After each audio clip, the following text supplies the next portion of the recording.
Good morning. इससे पहले वाले व्याख्यान में अपन ने एनवायरमेंटल डिटर्मिनिज्म पढ़ा था। वातावरण निश्चयवाद या वातावरणवाद या निश्चयवाद या मानव भूगोल की जर्मन विचारधारा, उस विचारधारा का विकास कब हुआ, किस भौगोलिक क्षेत्र में हुआ और किन भूगोलवेताओं का उसमें महत्वपूर्ण योगदान रहा, इसके बारे में अपन लोगों ने चर्चा करी। आज अपना जो चर्चा का विषय है वो विषय रहेगा वातावरण या पर्यावरण संभववाद या French school of human geography, मानव भूगोल की संभववाद की विचारधारा, जिसको फ्रांसीसी विचारधारा के नाम से भी जानते हैं। देखिए, जो वातावरण निश्चयवाद एनवायरमेंटल डिटर्मिनिज्म या जिसको सिर्फ निश्चयवाद के नाम से भी जानते हैं और जिसको जर्मनी विचारधारा के नाम से भी जानते हैं अपन, जो पर्यावरण निश्चयवाद की जो विचारधारा है इसका विकास 18वीं शताब्दी में हुआ और 18वीं और 19वीं शताब्दी में पूरे विश्व में इसको सर्वसम्मति से स्वीकार किया गया था। और इसमें जो मानव और वातावरण के जो परस्पर संबंध है, उन संबंधों में वातावरण या प्रकृति को एक स्वामी के रूप में माना गया था और मानव की भूमिका को उसमें सिर्फ एक दास या प्रकृति के पुतले की तरह माना था कि मनुष्य के शरीर, उसकी आत्मा, उसके विचारों, उसके भावनाओं, उसकी संस्कृति, सब में प्रकृति घुस गई है और प्रकृति उसको प्रभावित करती है, वो ही उसको डायरेक्ट करती है। मनुष्य अपनी इच्छा से कुछ नहीं कर पाता। लेकिन देखिए दोस्तों, 18वीं और 19वीं शताब्दी के बाद में, मतलब 20वीं शताब्दी के प्रारंभ में या आरंभ में, 20वीं शताब्दी के आरंभ में एक नवीन विचारधारा का विकास हुआ जो मानव एवं पर्यावरण के संबंधों पर आधारित थी और इस विचारधारा का नाम था एनवायरमेंटल पॉसिबिलिज्म या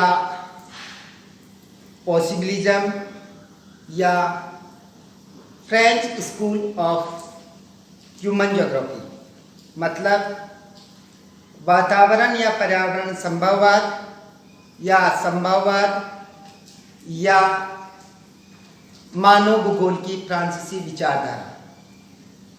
इस विचारधारा का विकास कब हुआ था? 20वीं शताब्दी के आरंभ में। तो मानव और पर्यावरण के संबंधों की ये कौन सी विचारधारा है? दूसरी विचारधारा है और इसको फ्रांसीसी विचारधारा के नाम से जानते हैं क्योंकि इस विचारधारा का विकास फ्रांस में हुआ था। देखिए, जर्मन विचारधारा का विकास करने वाले जितने भी भूगोलवेता थे, उन भूगोलवेताओं की जो आरंभिक शिक्षा थी वो प्राकृतिक विज्ञानों में हुई थी और प्राकृतिक विज्ञानों में उनकी शिक्षा होने के कारण वो प्रकृति की भूमिका को उन्होंने महत्वपूर्ण माना और मनुष्य की भूमिका को या मानव की भूमिका को गौण माना। लेकिन चूंकि जो फ्रांसीसी विचारधारा है उसका विकास करने वाले जो भूगोलवेता हैं, उन भूगोलवेताओं की आरंभिक शिक्षा इतिहास में हुई थी और इतिहास में उनकी शिक्षा होने के कारण उन्होंने प्रकृति की जो भूमिका है उसको गौण माना और मानव को प्रकृति के विजेता के रूप में प्रस्तुत किया। तो दोस्तों, आज की विचारधारा को अपन अगर इसका टाइटल देखें तो इसको कहते हैं environmental possibilism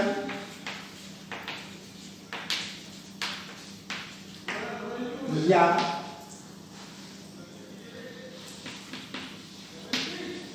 French school of human geography, या इसको केवल पॉसिबिलिज्म के नाम से भी जाना। देखिए, कभी कभी क्या होता है कि आपको बिल्कुल भी इसमें कंफ्यूज होने की जरूरत नहीं है। कभी पूछा जाता है कि पर्यावरण संभववाद की विचारधारा क्या है, कभी पूछा जाता है फ्रांसीसी विचारधारा क्या है, कभी पूछा जाता है संभववाद क्या है। तो इसके तीनों ही नाम हैं और इनमें आपको कंफ्यूजन नहीं होना चाहिए और तीनों ही नामों को आपको याद रखना चाहिए। इसकी बिगिनिंग कैसे हुई, इसका आरंभ कैसा हुआ, कब हुआ, मैंने आप लोगों को 3 चीज बताई। जो एनवायरमेंटल पॉसिबिलिज्म है, इसका आरंभ कब हुआ, 20वीं शताब्दी 20th सेंचुरी के आरंभ। इसका विकास कहाँ पे हुआ, इसका विकास हुआ फ्रांस में। कहाँ हुआ, इसीलिए इसको फ्रेंच स्कूल ऑफ ज्योग्राफी के नाम से जानते हैं। जो संभववाद की विचारधारा है या जो फ्रांसीसी विचारधारा है, इसका विकास करने वाले बहुत सारे मानव भूगोल शास्त्री हैं, लेकिन जो मुख्य मुख्य भूगोल शास्त्री हैं उनके बारे में मैं आप लोगों को बता देता हूँ। तो इसमें जो सर्वाधिक योगदान रहा वो 2 मानव भूगोल शास्त्रियों का रहा। एक विडाल डी ला ब्लास, पहला है विडाल डी ला ब्लास। विडाल डी ला ब्लास। विडाल डी ला ब्लास को विडाल डी ला ब्लास जो फ्रांसीसी भूगोलवेता थे, इनको संभववाद का जन्मदाता या जनक माना जाता है। इनका एक सर्वाधिक महत्वपूर्ण ग्रंथ था, इन्होंने बुक लिखी थी, उस बुक का नाम है जियोग्राफी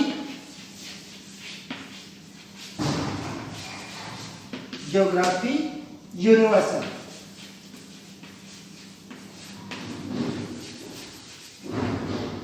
जियोग्राफी यूनिवर्सल नाम का एक इन्होंने ग्रंथ लिखा था। ये विडाल डी ला ब्लास ने हालांकि बहुत सारी बुक्स लिखी, लेकिन सर्वाधिक जो इनका जो महत्वपूर्ण जो ग्रंथ था वो था जियोग्राफी यूनिवर्सल। देखिए, आप लोग जो यूनिवर्सिटी एग्जाम्स दोगे या आगे मान लो आप कॉम्पिटिटिव एग्जाम्स देते हो, आप लोगों को पता है फिजिकल ज्योग्राफी और ह्यूमन ज्योग्राफी और ज्योग्राफी ऑफ इंडिया और ज्योग्राफी ऑफ राजस्थान, ये भूगोल की महत्वपूर्ण ब्रांच है जिनमें से कॉम्पिटिटिव एग्जाम्स में सर्वाधिक क्वेश्चन आते हैं। मानव भूगोल में से या अपन कह सकते हैं ज्योग्राफिकल थॉट में से, भौगोलिक विचारधाराओं वाला जो पेपर है उसमें से हमेशा 1-2 बुक्स के नाम आते हैं कि बुक्स का टाइटल देख के पूछते हैं कि ये बुक किसने लिखी, या दूसरे तरीके से पूछते हैं कि विडाल डिला ब्लास की सर्वाधिक महत्वपूर्ण ग्रंथ या बुक कौन सी है। तो आप लोगों को इस बात का ध्यान रखना चाहिए कि कौन से महत्वपूर्ण भूगोलवेता ने कौन सी बुक्स या ग्रंथ लिखे। तो विडाल डिला ब्लास की जो सर्वाधिक महत्वपूर्ण जो बुक है वह है ज्योग्राफी यूनिवर्सल। इसमें इन्होंने मानव और पर्यावरण के बीच में जो संबंध पाए जाते हैं इन संबंधों की विस्तृत व्याख्या की थी और इन्होंने जो प्रादेशिक जो विधि है उसका प्रयोग किया था। मानव भूगोल की जो प्रादेशिक और क्रमबद्ध विधि है उसमें प्रादेशिक रीजनल जो अप्रोच है इसको जो है विडाल डिला ब्लास ने काम में लिया था और इन्होंने बहुत सारी यात्राएं की थी। उन यात्राओं के लिए इन्होंने एक एनाल्स निकाला था, उस एनाल्स में एनाल्स में अपनी यात्राओं का वर्णन किया था। और एक जो मानव भूगोल के जो महत्वपूर्ण सिद्धांत है पार्थिव एकता का सिद्धांत और परिवर्तनशील का सिद्धांत, उन जो ये दोनों सिद्धांत हैं उन सिद्धांतों को प्रतिपादित करने के लिए इन्होंने एक बुक लिखी थी विडाल डिला ब्लास ने। उस बुक का नाम है प्रिंसिपल ऑफ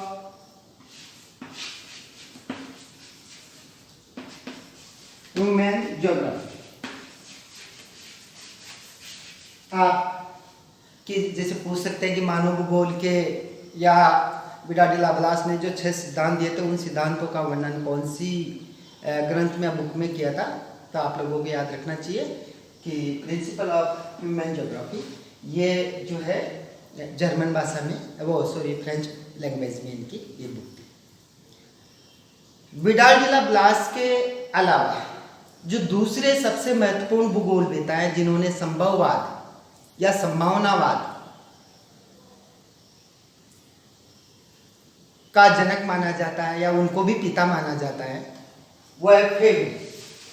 कौन है? फेब्रे। आपको अच्छी तरह याद रखना है।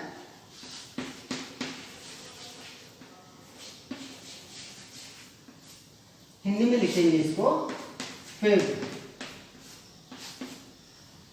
फेब्रे और विडाल डिला ब्लास दोनों को ही संभववाद की विचारधारा को विकसित करने में महत्वपूर्ण अपनी भूमिका निभाई थी, इसलिए इन दोनों को ही जनक माना जाता है। लेकिन मान लो मल्टीपल चॉइस का क्वेश्चन आता है और उसमें पूछा जाता है कि मानव भूगोल का वो संभावनावाद या एनवायरमेंटल पॉसिबिलिज्म का जनक कौन है, फाउंडर कौन है, तो आप लोगों का आंसर विडाल डिला ब्लास होगा। बल्कि ये पूछा जाता है कि संभववाद जो शब्द है, जो वर्ड है, जो टर्म है, उस टर्म का प्रयोग सबसे पहले किसने किया था? तो फेब्रे ने। तो पॉसिबिलिज्म जो वर्ड है इसका प्रयोग सबसे पहले किसने किया था? पॉसिबिलिज्म का, संभावनावाद का या संभववाद का फेब्रे। फेब्रे ने मानव पर्यावरण के संबंधों की जो फ्रांसीसी विचारधारा है या संभववाद की विचारधारा है, इस विचारधारा का वर्णन इन्होंने एक महत्वपूर्ण ग्रंथ लिखा था फेब्रे ने 1925 में, 1925 में, और उस ग्रंथ का नाम था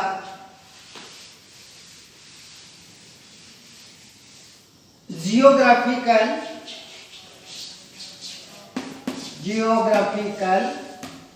introduction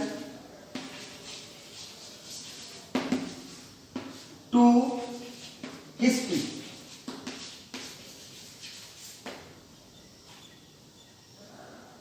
geographical introduction to history 1925 में फेब्रे ने लिखा था और फेब्रे ने ही पॉसिबिलिज्म या संभावनावाद या संभववाद शब्द का सबसे पहले प्रयोग किया था। तो देखिए विडाल डिला ब्लास और फेब्रे का संभववाद की विचारधारा के विकास में सबसे अधिक योगदान था, लेकिन इनके अलावा भी अन्य मानव भूगोल शास्त्रियों का जो फ्रांस के रहने वाले थे उनका भी बहुत महत्वपूर्ण योगदान रहा। और उनमें तीसरा जो नाम आता है वो नाम आता है जीन ब्रुंज। जीन ब्रुंज या ब्रुंज।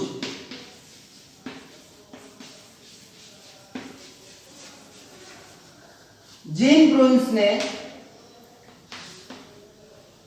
ब्रुंस विडा डिला ब्लास के शिष्य थे और विडा डिला ब्लास का इन्होंने अनुसरण किया और विडा डिला ब्लास का जो काम था उसको इन्होंने आगे बढ़ाया।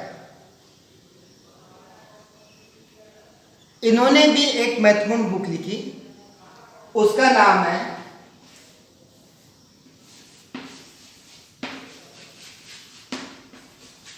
Human geography.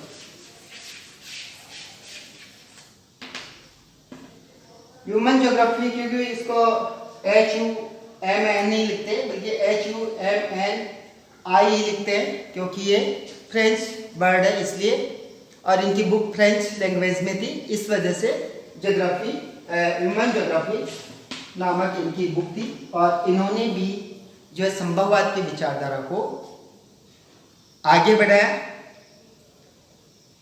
जीन ब्रुंज के अलावा विडाल डिला ब्लास के एक और शिष्य थे और उन शिष्य का नाम था दिमांजिया। कौन था? दिमांजिया।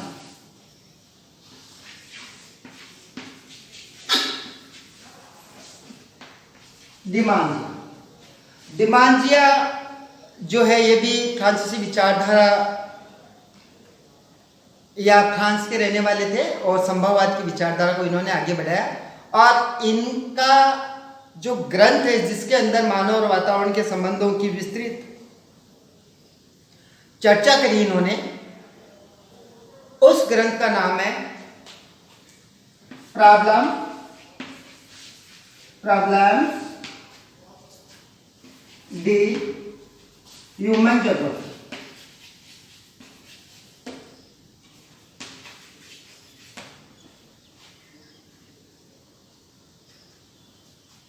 इस बुक में इन्होंने जो है दिमांजिया ने संभववाद की विचारधारा को आगे बढ़ाया। इसके अलावा दो महत्वपूर्ण भूगोलवेता हैं, मानव भूगोल शास्त्री हैं, जो फ्रांस के रहने वाले नहीं हैं लेकिन उन्होंने संभववाद या पॉसिबिलिज्म जो अप्रोच है, जो दृष्टिकोण या विचारधारा है, उसका बड़े स्तर पर समर्थन किया। उनमें दोनों जो अमेरिकन भूगोलवेता हैं उनका नाम है, एक बाउमैन और दूसरा कार्ल साउथ। ये दोनों ईसा बाउमैन और कार्ल साउथ ये दोनों अमेरिकन थे बेसिकली। जैसे निश्चयवाद की विचारधारा को आगे बढ़ाने वाले में कुमारी सेम्पुल थी, वो अमेरिकन थी लेकिन उन्होंने निश्चयवाद की विचारधारा का समर्थन किया। ऐसे ही जो संभववाद की विचारधारा है उसको आगे बढ़ाने वाले जो फ्रांस के अलावा जो भूगोलवेता थे वो दो भूगोलवेता थे, एक ईसा बाउमैन और दूसरा जो है कार्ल साउथ। देखिए किस प्रकार प्रकृति स्वामी नहीं है, बल्कि स्वामी कौन है? स्वामी मानव। विजेता कौन है? विजेता मानव। दो चीज इन्होंने बताई फ्रांसीसी विचारधारा के अंदर या संभववाद में कि प्रकृति राजा नहीं है, प्रकृति तो दास का काम करती है, बल्कि राजा कौन है या जज कौन है या स्वामी कौन है? वो मानव है। प्रकृति तो सिर्फ मनुष्य के आगे संभावनाएं प्रस्तुत करती है। उन संभावनाओं में मनुष्य अपनी आवश्यकताओं, अपनी क्षमताओं और अपनी चॉइस या टेस्ट, मतलब अपनी नीड्स, कैपेसिटी और टेस्ट या चॉइस, आवश्यकताओं, मनुष्य की शक्ति, मनुष्य की आवश्यकता और मनुष्य की इच्छा, उसके अनुसार मनुष्य प्रकृति का उपयोग करता है और प्रकृति को नियंत्रणकारी नहीं मानता, बल्कि मानव अपने आप को नियंत्रण करता मानता है, अपने आप को जज मानता है, अपने आप को प्रकृति का स्वामी मानता है और अपने आप को प्रकृति का विजेता मानता है। ये मेन जो है संभववाद का विचार है।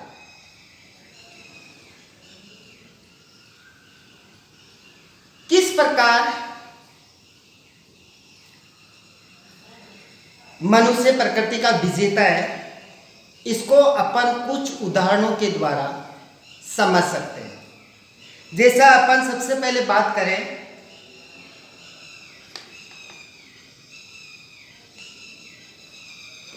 17वीं शताब्दी से पहले अमेरिका का पता नहीं था, किनको दूसरे दुनिया को कि अमेरिका है। देखिए,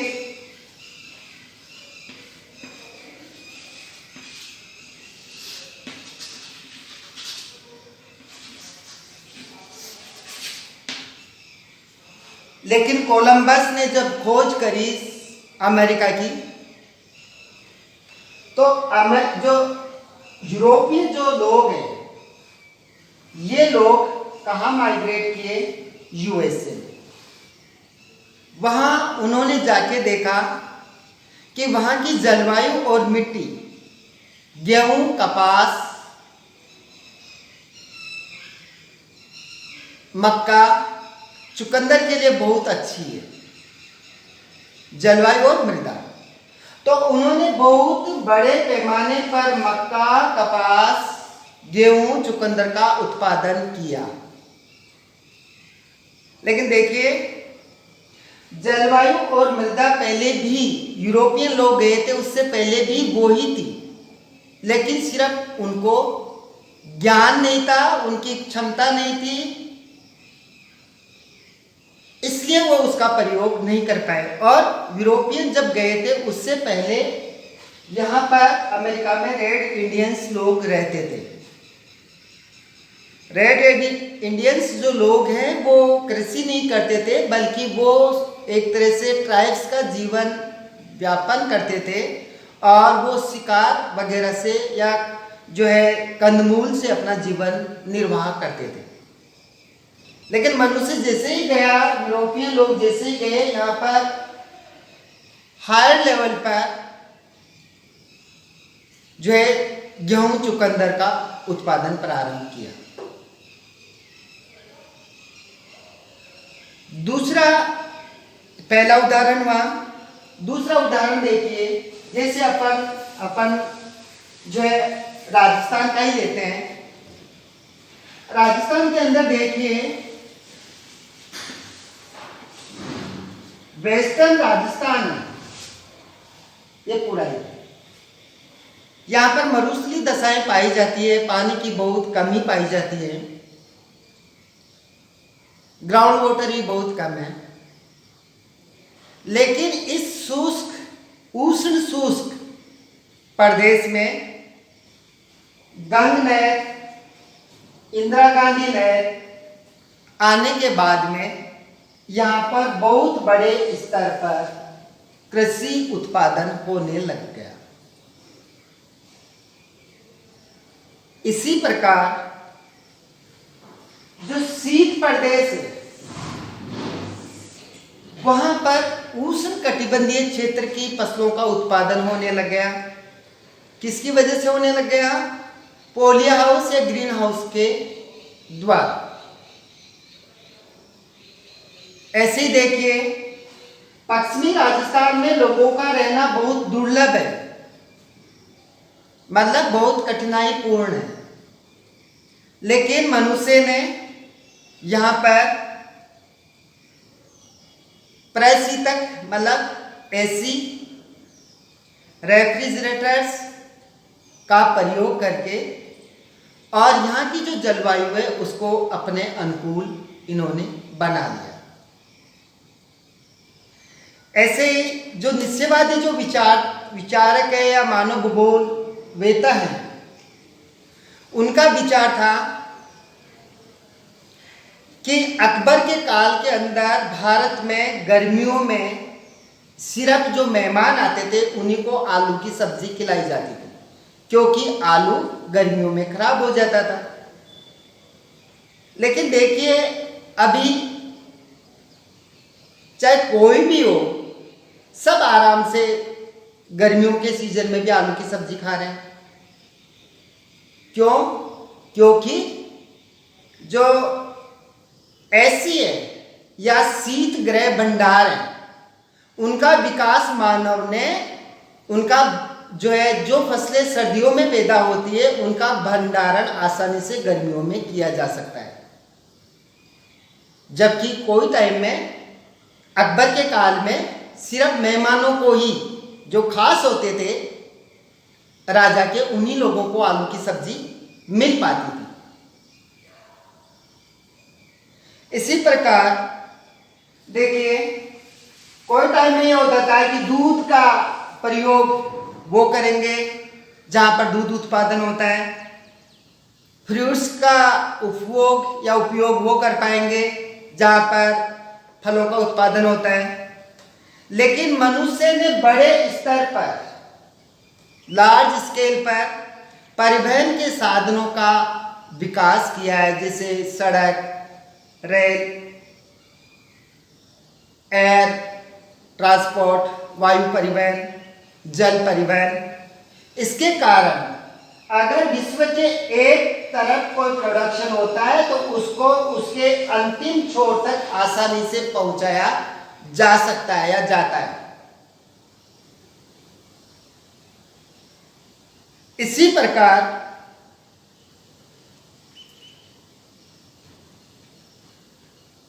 जो है अपन पृथ्वी के धरातल की बात करें तो जैसे अपन भारत का उदाहरण लेते हैं कि भारत के अंदर जो ये उत्तरी भारत का विशाल मैदान है, यहाँ पर कृषि कार्य होगा, लेकिन हिमालय पर्वतीय क्षेत्र के अंदर कृषि कार्य बिल्कुल भी नहीं होगा।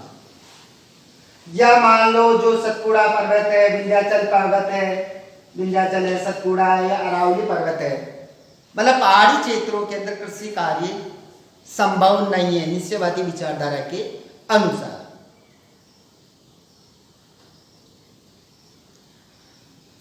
लेकिन देखिए आप लोग,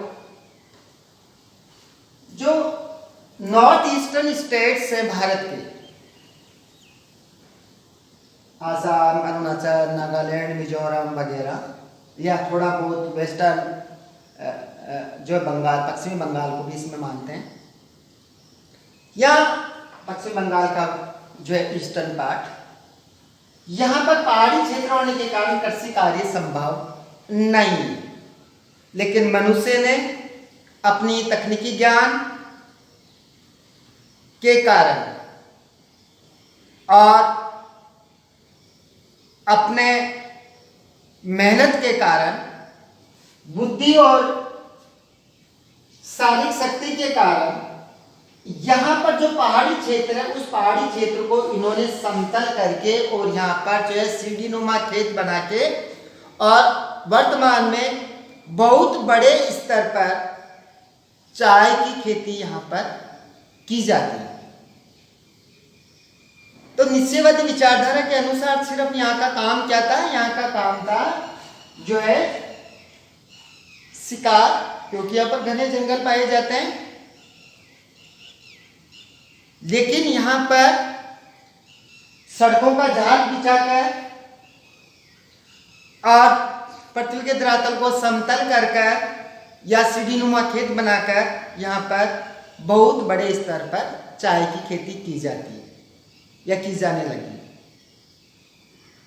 इसी प्रकार देखिए आप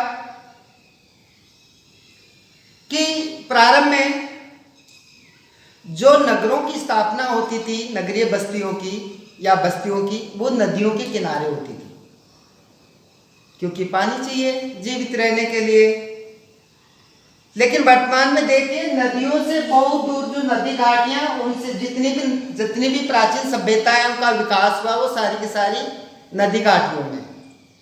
लेकिन वर्तमान में बहुत बड़े बड़े नगर, और वो भी विकसित नगर, नदी घाटियों से बहुत दूर भी विकसित हो रहे हैं। जैसे आप देखिए पहले क्या था, जो भी रिवर थी, चाहे वो